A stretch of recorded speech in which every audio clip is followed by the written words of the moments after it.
There has been a major development in the Vince McMahon story because it appears he has finally reached a settlement with the SEC. He says the case is closed. Janelle Grant's attorney comes out with a statement of her own. We're going to have to break that down in just a little bit. Plus, another AEW star's contract is expiring, and we are going to talk about a TNA re-signing. It's a big one.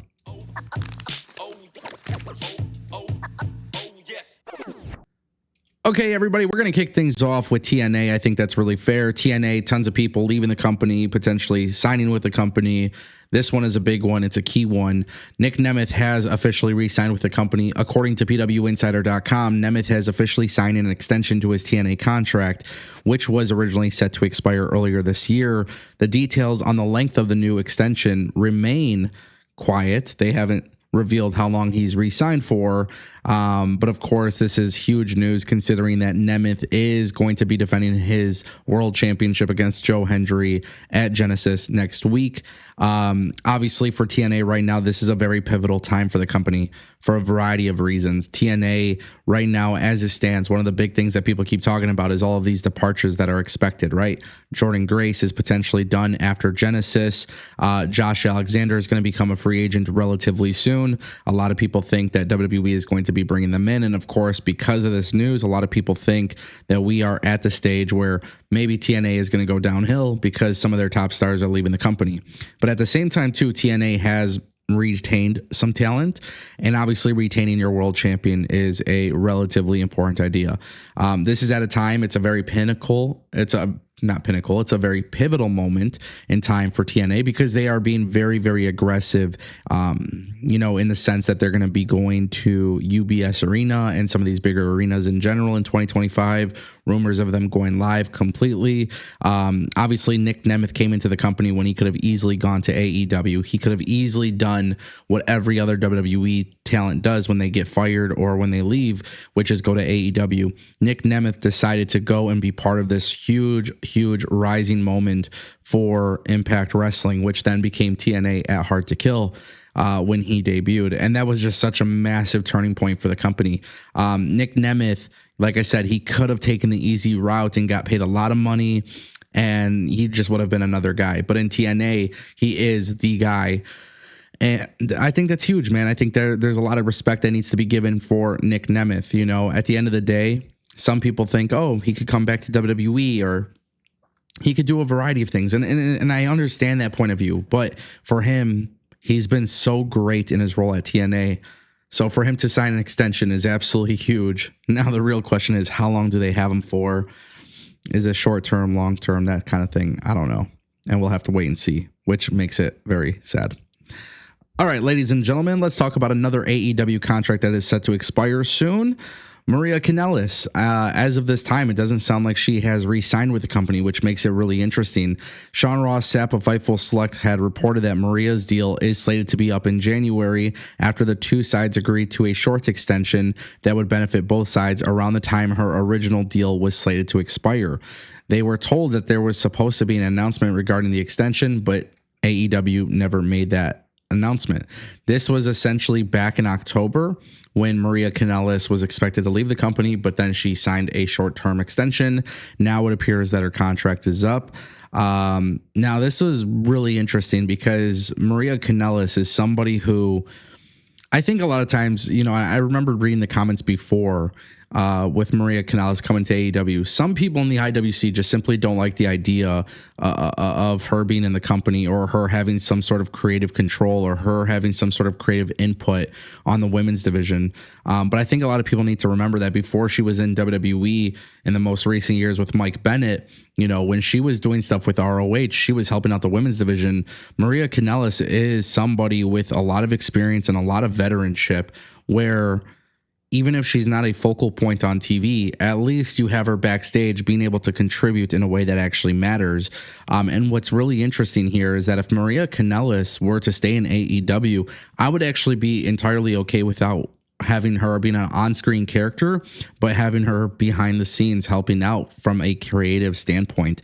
I think that's where AEW needs help. I think, when you look at the women's wrestling in ROH, when Maria Kanellis was really, really like part of it, when Sinclair owned the company and Maria was an asset to that, I mean, you could see the benefits of women's wrestling there. And I think, if it wasn't for her work at that time, then maybe WWE wouldn't have taken notice to some of the women who was actually wrestling in ROH. And obviously WWE had signed a couple people at that time. So, the way I'm looking at this is that AEW has this issue where maybe they're doing too much at once, or maybe they're not doing enough at all, right? I say this all the time. They're damned if they do, they damned if they don't. But at the same time, too, I think when you look at Maria Kanellis and what she's done, being in WWE, TNA, ROH, being in AEW, at some point, you got to have a clear vision for what your product is going to look like. And you can't just sign people for the sake of signing them if they don't fit the vision. I think what Tony Khan should do is re-sign Maria Kanellis, have her re-sign, have her strictly handle the creative for the women's division in Ring of Honor. As Ring of Honor goes for this new TV deal, have her in charge of it. Have her in charge of the booking. Have some of that workload taken off Tony Khan. This would be a solution to that. That would be huge. And that brings us to Vince McMahon. Ladies and gentlemen, this is where things get very chaotic and crazy. So we're going to kick things off and show you guys the quote. Vince McMahon tweeted out this statement: "The case is closed. Today ends nearly 3 years of investigation by different governmental agencies. There has been a great deal of speculation about what exactly the government was investigating and what the outcome would be. As today's resolution shows, much of that speculation was misguided and misleading. In the end, there was never anything more to this than minor accounting errors with regard to some personal payments that I made several years ago while I was CEO of WWE, and I am thrilled that I can now put this all behind me." Okay, that is Vince McMahon's statement. So basically, for those who don't know what has happened here, if I need to remind you, Vince McMahon had allegations, spent a lot of money to reportedly, allegedly cover them up. Now the SEC has revealed that the case with Vince McMahon has been settled, and basically he's been fined $400,000 and he's been ordered to reimburse WWE with over $1.3 million. Now, of course, this is going to lead to a massive, massive conversation as to, well, is Vince McMahon guilty of the things that he allegedly was accused of doing? Ann Callis, who is the attorney for Janelle Grant, came out and she had a statement of her own, which was, during his time leading WWE, Vince McMahon acted as if rules did not apply to him, and now we have confirmation that he reportedly broke the law to cover up his horrifying behavior, including human trafficking. The SEC's charges prove that the NDA Vince McMahon coerced Miss Grant into signing violates the law, and therefore her case must be heard in court. While prosecutors for the Southern District of New York continue their criminal investigation, we look forward to bringing forward new evidence in our civil case about the sexual exploitation Ms. Grant endured at WWE by Vince McMahon and John Laurinaitis. So Vince McMahon is coming out and saying, hey, I'm glad I could put this to rest. The case is closed. And Janelle Grant's attorney is basically saying it's not over. There is still a criminal investigation ongoing. Now, here's the thing. As far as a criminal investigation goes, people are wondering why it hasn't concluded yet. Why does there need to be new evidence at this stage? That's obviously a big question mark for people. We'll have to wait and see.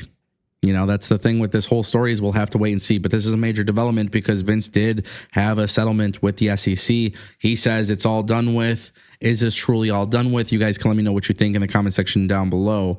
It's going to be a very interesting journey to get to the conclusion of this all.